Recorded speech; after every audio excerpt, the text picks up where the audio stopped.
collegata con noi. Giovanna, ti saluto, europeo. eccoci qua come ogni sera.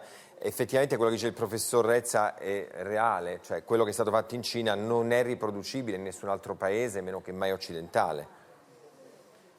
Ma non lo so, l'isolamento credo sia possibile, chiedere alla gente di non muoversi di casa che per casi eccezionali credo sia possibile in qualsiasi paese, mantenere le distanze sociali di sicurezza credo sia possibile in qualsiasi paese, invitare tutti a indossare la mascherina quando vanno al supermercato e anche quando corrono credo sia possibile e credo sia misure che è bene abituarsi a tenere anche per i mesi a venire, quando sarà finita l'emergenza. Qua è finita l'emergenza, ma in qualche modo non è mai finita la minaccia, perché continuano a esserci contagi di ritorno, c'è questo grande tentativo di mappatura degli asintomatici e poi ci sono evidentemente coi contagi di ritorno nuovi focolai che si aprono, come è successo. Quindi credo che una serie di misure base che oramai